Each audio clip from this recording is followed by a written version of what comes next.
So before I set up my campsite, I thought I'd just do a quick little reconnaissance trip. So I've just come to another section, and this is the actual climb of Mount Barney, which answers my question. I was actually thinking if you can summit Mount Barney, and it looks like you can. So I'll have to read up on the details and how long they reckon the climb is. Definitely put that on the list of to-do things.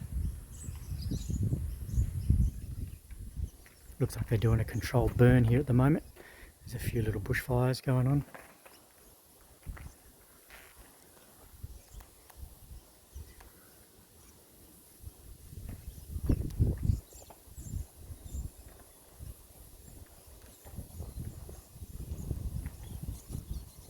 Over 700 lost people in the last 30 years. Wow. Goes to show how rugged it is.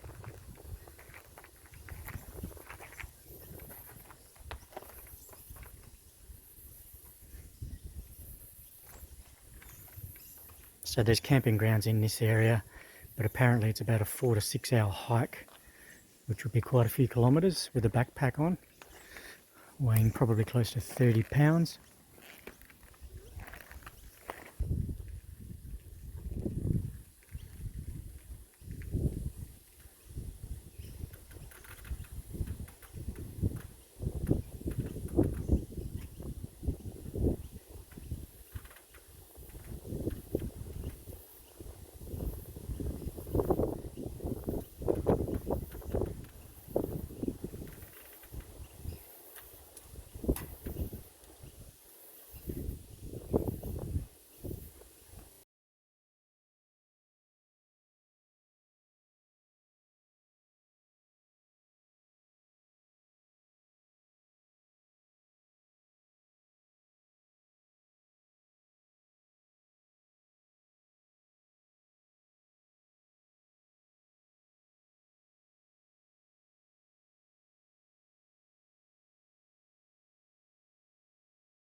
So I was just leaving the Yellow Pinch car parking area, driving out of the main drag. You can see the bushfires over there still burning off. Looks like they're having a controlled burn by the looks of it. But I just found something a little bit more interesting again. Back to my last trip to the lower portals, I can see another tree break there, and that's probably 3 feet off the ground. I'll head up there and have a look.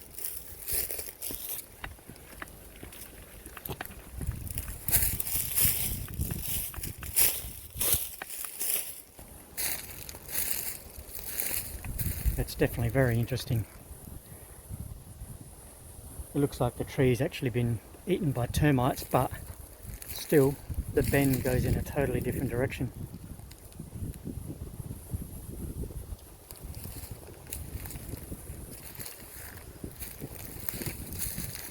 and the branch is pointing out of the forest.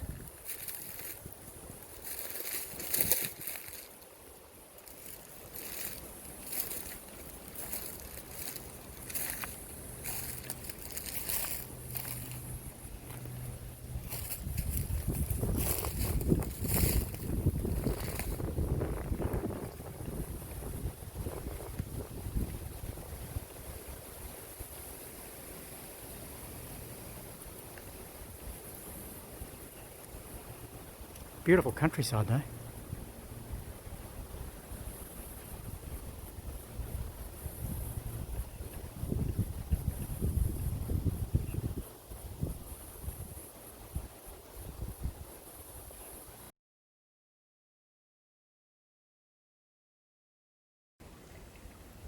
So I'm just on the walk into Skull Camp remote bush camping area.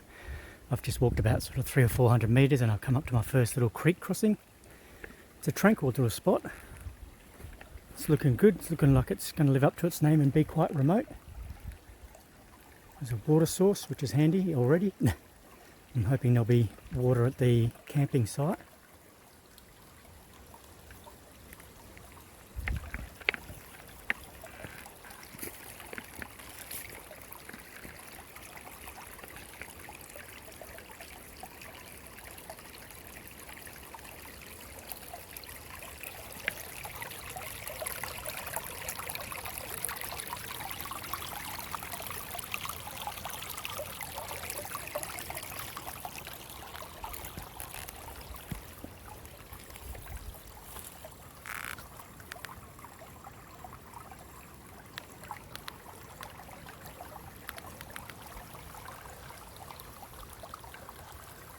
Beautiful up through there.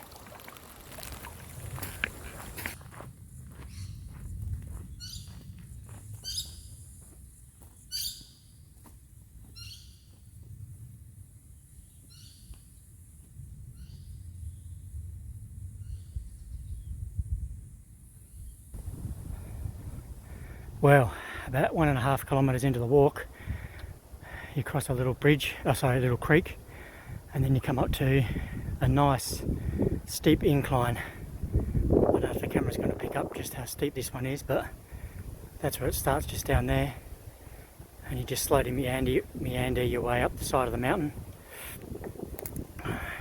Lucky enough, it is a track for vehicles to get access to, rangers' cars, so it's not too bad, but still it's got a bit of gradient, as you can see there. So I'm probably maybe just short of halfway up this ridge. Obviously I've got to get to the top up there, and then hopefully it'll drop down the other side, and I'm really hoping there's going to be a water source on the other side. Stay tuned, folks. Beautiful day though. There's Mount Barney in the background. Don't know if you can see it.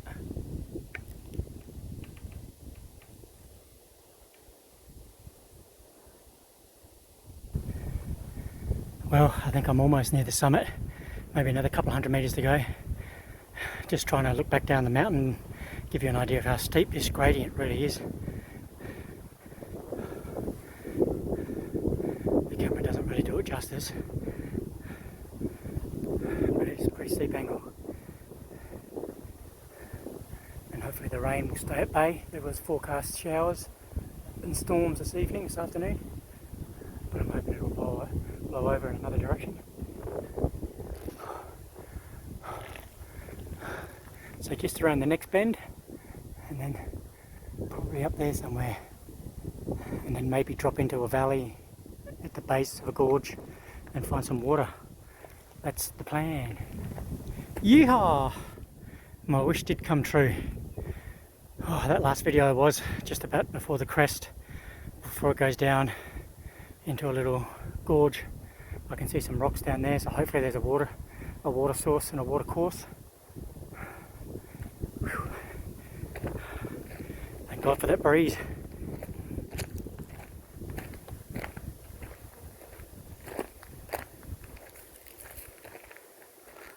Skull Camp remote bush camping area, here we come.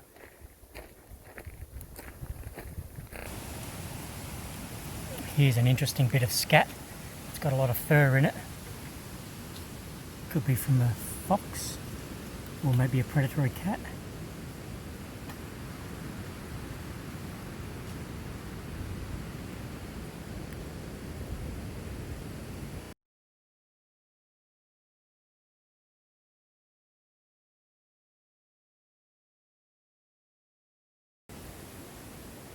Well, I found a part of the creek. There was a little walking track down this way. So I imagine after some heavy rains this place would be pretty spectacular and quite deep, but at the moment, bone dry. So I'm just going to follow this creek for a little bit and see where it ends up.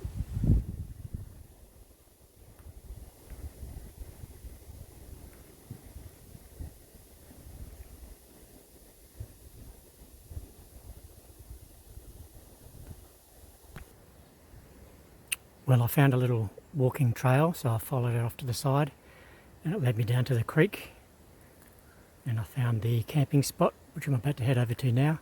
I just picked up my bag because I sat it down on the rock while I did a little reconnaissance trip.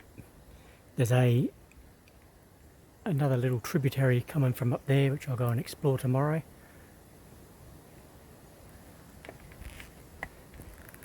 There's a small little rock pool here with some pretty tepid water, but it's a water source and I can filter it and use that for my cooking and my meals. And then the camping site's just down here. I'll take you over there.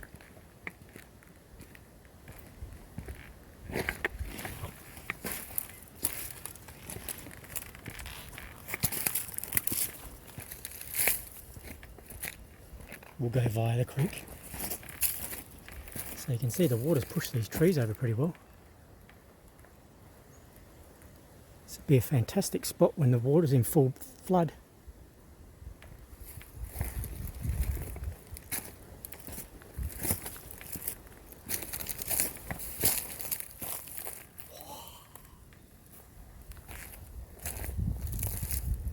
And here's the camping ground.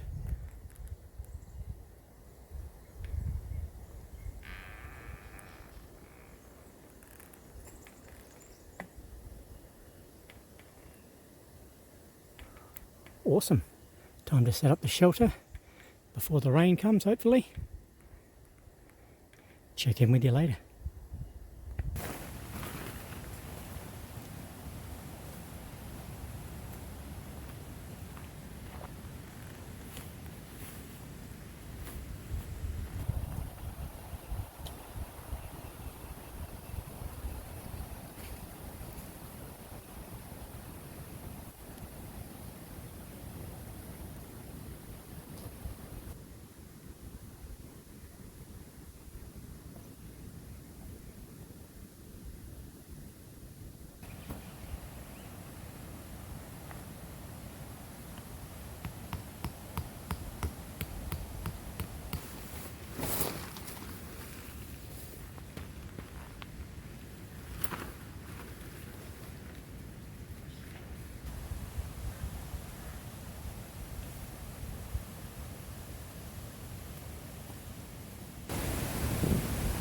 Alright, the shelter is set up. The Nemo Aurora is ready to rock and roll. My little site supervisor's there, making sure everything was in order and compliant, because we've got a pretty big storm rolling in. I can hear some thunder in the background. Still had a few little sprinkles of rain, but I'm expecting it's going to get a bit worse later on this afternoon.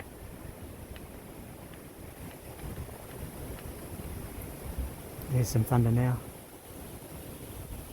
And I didn't want to muck around too long, so I've pretty much just chucked everything in the tent ready to go. So that's all going to be kept good, nice and dry. Looks like a bit of a mess, but I'll sort it all out later. Sleeping quarters are done.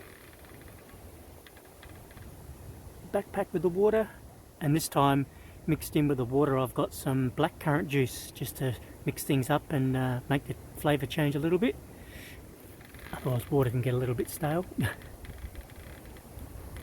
I'll keep the cooker out here. Some pluggers. So I just thought I would share with you some video of the inside of my TARDIS. It's still blowing a bit outside. The sky's looking very grey. Hopefully I'll get a bit of rain. I'd like to get some. But anyway, so inside the Nemo Aurora 2-person, a quick little internal tour now that it's sort of a little bit better set up. Over here I've got my prosciutto. This time the crows aren't going to get into that one, that's for sure. That's for slicing Sasquatch only. I've got my little compression sack with some clothes, just a pair of gloves and some rope. In there I've got my milk and my coffee. Lunch for 2 days, breakfast for 2 days, dinner and apple pie. For dinner it's going to be tandoori chicken and creamy yogurt sauce, so that should be pretty yummy. The great thing about this tent is just the storage. You know, you've got little pockets like this where you can keep stuff stored. The little one down there where the prosciutto is. You've got a few little hanging hooks here. So I've got my Nightcore 520 lumen headlamp in there for when I need it for later. Here I've got my internal lights. I've got a red and white light depending on what I want to look for. If it's just for light, something, you know, small that I need to find, I can just use the red light. It's a nice soft light. Or if I need a bit more illumination, I can go for the white one. I was hanging my sunnies off of there. And then over here you got another nice little storage pocket. I've got my muesli bars in there and just my watch. Another little storage pocket there, got some glasses. My little sidekick there. Got my water bladder. Some snacks, my pencil case. And then I've got my chair and a few other little bits and bobs outside, the cooker, all under cover, so if it does pour down with rain they're not going to get too wet. So that's the internals of the Aurora 2-person.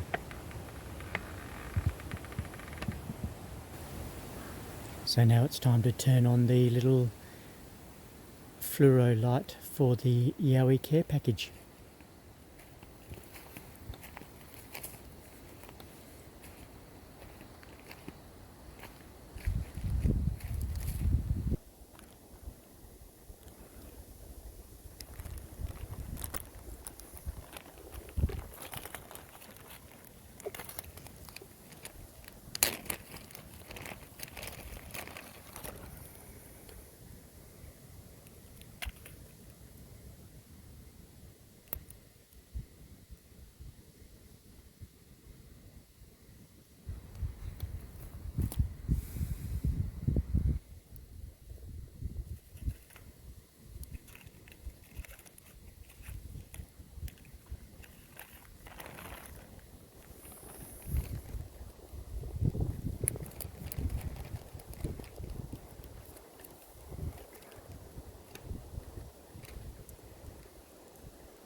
And there it is.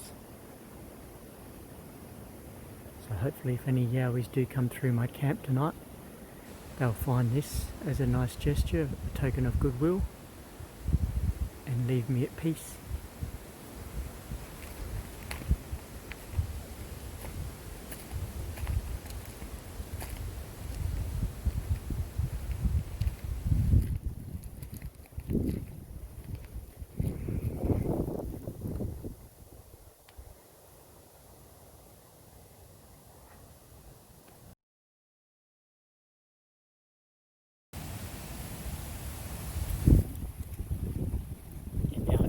Spot of dinner.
And coming up now, we have the very rare and very, very elusive drop bear.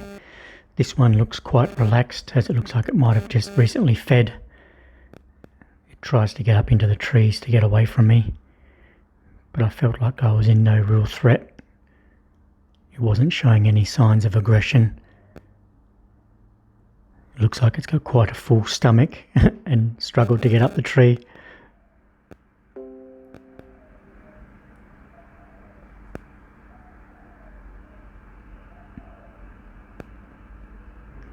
Don't let the size of these critters fool you. This is only probably just above juvenile size, maybe a little bit under halfway grown, but still for their size they're very, very powerful animals, and as you'll see in a minute, the size of their claws.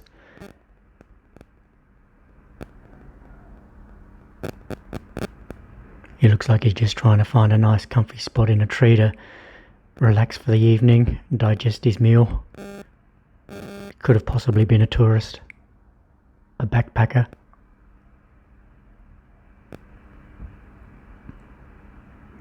Oh, there's a little bit of a burst of energy. Come on, buddy, you can do it. You can do it. This is for a nice comfy night's sleep. Oh, he's really struggling with that altitude. There he goes. Now he's happy. Oh, just a little bit higher. Needs to be in a nice comfortable position to digest his meal.